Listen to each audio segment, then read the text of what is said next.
want to talk about spending your first night home with your pup and what you should expect and what you should do. First thing is about crating the dog. I like a wire crate for the home. That way pup can see everything that's going on. I like to leave the pup in the living room during the day. I like it in an unused room. It can be a laundry room or an unused bedroom. Lita, stay here, honey.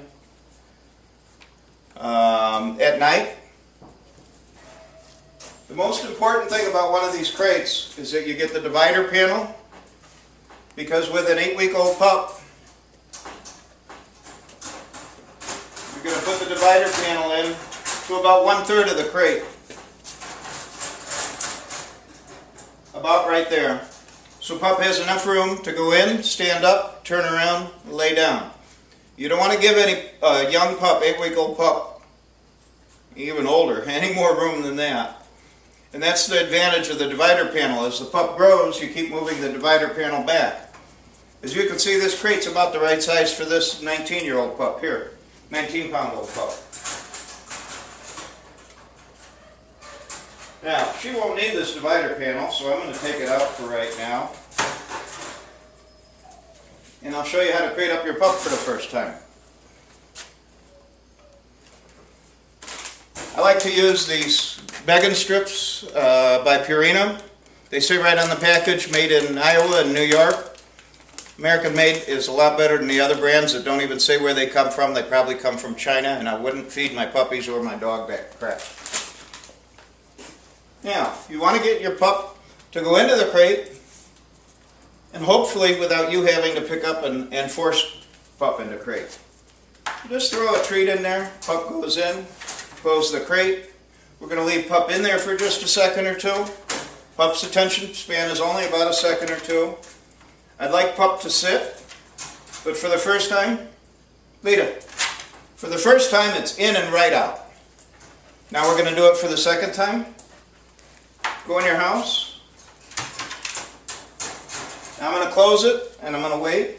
Hopefully I'll wait for calm, and I'll get pup to sit calm for me.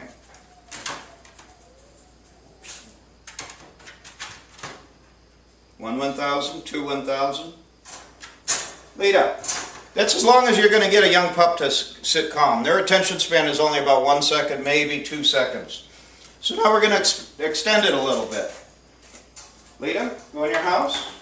Good girl, good girl. Now we're going to leave pup in there for 5-10 seconds or so. Wait for pup to get calm. Lita, let pup out. We'll keep doing this over and over the first day home. Hopefully you'll extend this up until 2 hours. 2 hours will be the normal time during the day that you'll leave pup crated.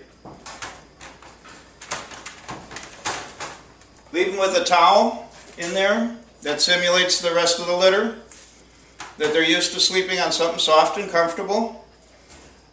Keep the room warm. Put an oil heater or turn up the whole house to 75 degrees if you need to. Pup's used to, again, being warm, sleeping with the rest of the litter. Leave a radio or a TV on. News radio works great.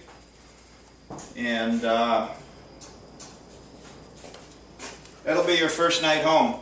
For traveling, in the car, I like the plastic crates. This is the perfect size crate for the 8-week-old pup that you're going to be taking home. Now let's talk about the first night at home. You've crated pup for a couple hours, let pup outside, and then you gave your pup last food, last dinner, at about 6 o'clock in the evening, depending on when you go to bed.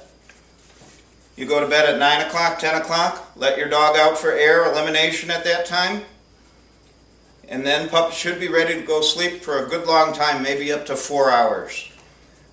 So crate up your pup, go to sleep. Plan on your pup waking up maybe 1, 2 o'clock in the morning. If one of you don't have to work, then that person gets up, takes puppy outside. There's going to be 2 types of whines, complaints from your new puppy, and how you deal with them on the first night home is going to set up on how you're going to have to deal with them on the second night home, third night home, fourth night home, fifth night home, sixth night home. And I say this because you can stop the complaining problem on the first night home. And all you have to do is ignore pup. However, first you have to recognize when pup has to eliminate and go outside.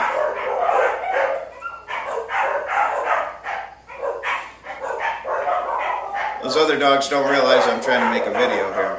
This one's going to turn out to be a blooper, I bet.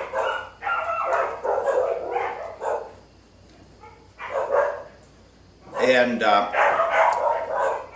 the noise that your pup makes when it has to go outside and eliminate is a incessant yap. Yep, yep, yep, yep, yep, yep, yep, yep, yep. That one means I got to go, and you've got to recognize that one. Pick up pup, take it outside. I like to leave the crate by the door during the day, and I'll just open the crate door, open the front door, open the crate door, let puppy go straight outside. Do not let your pup walk through the house. If you've got the crate in the bedroom, open the crate, pick up the puppy, take puppy outside. I don't like the crate in my bedroom. I like it in another bedroom or a laundry room where pup is all by itself with the radio on. And so look for 2 pees and a poop, I call it. Some dogs are 1 pee and a poop. Whatever you recognize out of your dog, that's what you want to see. And then your pup's ready to come back inside and go right back into the crate. Now you put your pup back into the crate, it's going to start to cry right away, probably. Except this time the cry is going to be a little different. It's going to be more like a howl, like a coyote. And that's the one to be ignored. That one just means I want attention. And the problem if you give into that one, and it's hard. You're going to hear your puppy crying for attention. You want to give it attention, but it's 1:30 in the morning, and you want to go to sleep. So what do? You just ignore it. Am I telling you to let your pup cry itself to sleep? Yes, I am.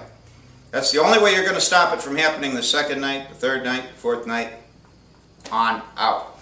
If you give in to your pup one time, you're going to create your pup wanting to do it for 3, 4, 5. You're going to create multiple nights that you have to take care of it. Deal with it all in one night in the first night.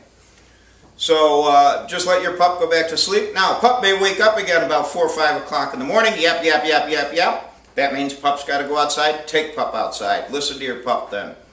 Shouldn't have to get up more than once or maybe twice during the night. Some other things now during the day. When you crate your pup, natural cycle of your pup is to sleep for about 2 hours and then wake up and need to go outside. So again, I have the crate in the living room. Pup can see me, I can see pup. I go about what I'm doing.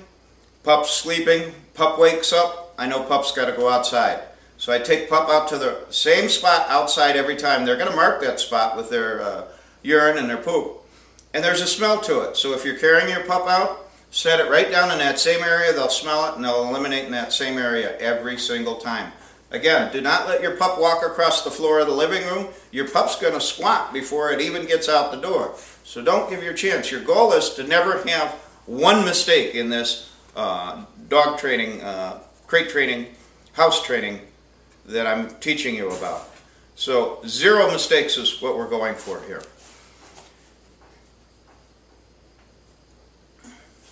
Thank you for helping me. I'm done with you, but you can just hang out with me, okay?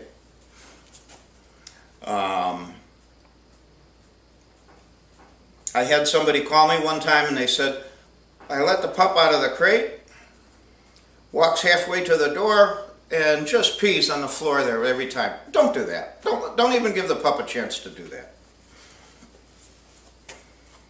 Follow the pup's natural rhythms. You're going to let puppy outside after about 2 hours of sleeping. Feed them 3 times a day. Give them all the water they want. I like to put in a Lixit bottle, that's a Lixit brand, right into the crate with a nipple on it that they can, or the metal pipe that they can lick on. I plan to have one here, I'm sorry I don't, so I could show you. That way they can lick and not make a mess. They can drink all the water that they want. Then you just feed them their dry food 3 times a day. So you're going to have them crated, they wake up, you let them outside. You bring your pup back inside, then your pup's roughly safe in the house for about 10 to 15 minutes at that point. So you're just going to watch your pup. It's a great time to start your retriever training with your pup. And start with a small paint roller. I'm going to give you one when you pick up your puppy. You'll close off all the doors in the hallway, throw this down, puppy will pick it up. You can give your pup some toys, play with your pup at this time. But watch your pup like a hawk every minute, every second. Take your cell phone, turn it off, put it away. Because I guarantee you, the moment that you're looking at this, or you're checking a text, or you're just wondering why it went bleep bleep and somebody said something at Facebook, your pup's going to be over here peeing and pooping on the ground. And then you violated my rule already about the 0 mistakes. You made a mistake because you were paying attention to your cell phone and you didn't pay attention for just 10 to 15 minutes of your pup. So, 2 hours sleeping, maybe a 15-minute walking around outside, 15 minutes in your house, back in a crate for 2 hours. That's going to be the natural cycle of your pup. Your pup will go back to sleep. It'll cry and complain a little bit probably. Just ignore it. And you'll do just fine with your housebreaking then. You want that, don't you? Hmm?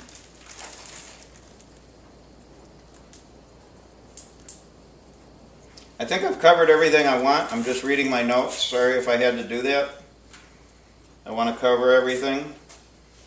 You never want to let your dog soil the crate either. That's why you need to be with your pup all the time. You can't leave them and go to work and come back. If you do that, you're just going to create massive problems for yourself. You're going to have your dog peeing and pooping in a crate, and then it's very, very difficult to fix that. You're looking at 6 months to a year of housebreaking at that point, when it can just take 1 or 2 weeks, and then your dog doesn't pee or poop in the house at all. I want to talk about one more thing yet, and that's about a retriever pup. When you're teaching retriever training, and that's it. Let's say your pup gets something inappropriate. I'm tempting her with that, but obviously now she's got a pencil. I don't want her to have that. She'll crunch that, she'll break it. It could get lodged in her throat poorly. Could get stuck in her intestines or her stomach. But now she's got it. Rather than take it away, if it's not immediately dangerous like a meat bone, you don't want to take it right away from your pup.